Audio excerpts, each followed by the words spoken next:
old are you? 17. 17, yes. Like, soon. Être à Cannes, c'est très très drôle.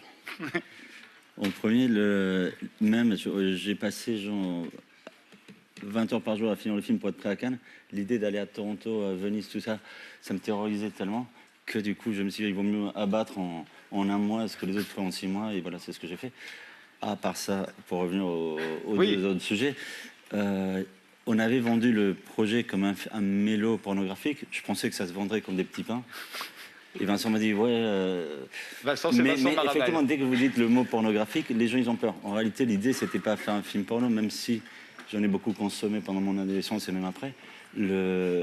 L'idée, c'était faire un film qui raconte un peu ce que c'est l'état amoureux du côté sexuel, parce que souvent, c'est par là que passe l'amour. Give me that.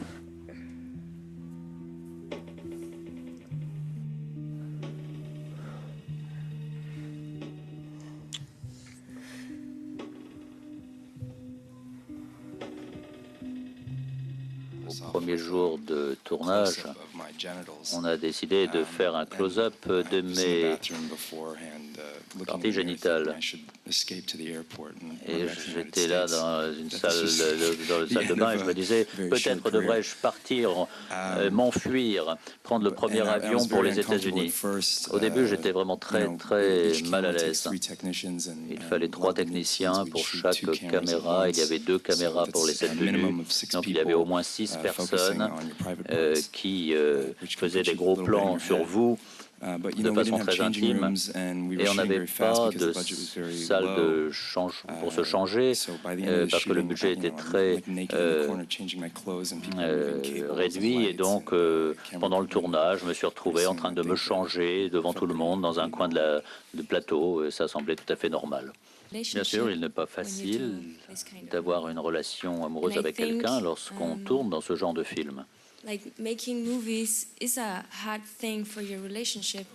Être dans un film, c'est difficile pour la relation que l'on a dans sa vie privée, parce que pendant 2 mois, 12 heures par jour, on travaille avec une équipe, et bien sûr, focus, like I don't know how to say, focus on your boyfriend and focus on your, of course, on like met it's son hard attention sur son petit ami, puis en même temps on a son attention sur les autres acteurs. C'est pas facile d'accorder toute son attention à son petit ami.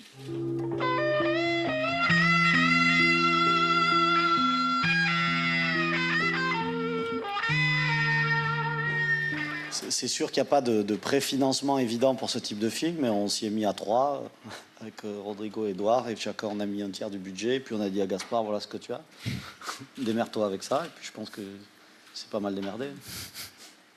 Il y a un truc auquel je ne m'attendais pas, c'est Vincent, il y a 2 ans, pour faire une blague, je crois que c'était l'époque, ou il y a 3 ans, après Avatar, il a dit, ouais, le prochain film de Gaspard, il est en 3D. C'était parti comme une blague, mais ça avait fait le tour du net. Aujourd'hui, dès que tu dis un mot, ça part dans le net. Ou dès qu'il y a une fausse info qui part dans le net, c'était impossible de le rattraper. Quoi qu'il en soit, il avait balancé ça, et chaque fois que je croisais des gens, je disais, wow, ton prochain film, il est en 3D. Tu vois, j'ai même pas ouvert ma bouche que lui avait balancé ça. Mais du fait que je faisais beaucoup de photos en 3D, des vidéos en 3D, je me suis dit, ouais, pourquoi pas. Et on avait lancé la prépa du tournage, et genre, à 3 semaines du début du tournage, on m'a dit, ouais, je croisais quelqu'un qui m'a dit, oui, tu sais, si tu veux le faire en 3D, tu peux peut-être avoir des aides du CNC. Et bon, on était hors de délai, etc. Mais finalement, la personne qui a reçu le dossier était tellement sympathique qu'elle l'a mis en haut de la pile. Et genre 2 jours après, on apprend que je vais avoir une aide d'État pour faire de la 3D. Du coup, c'est l'État français qui m'a offert le relief.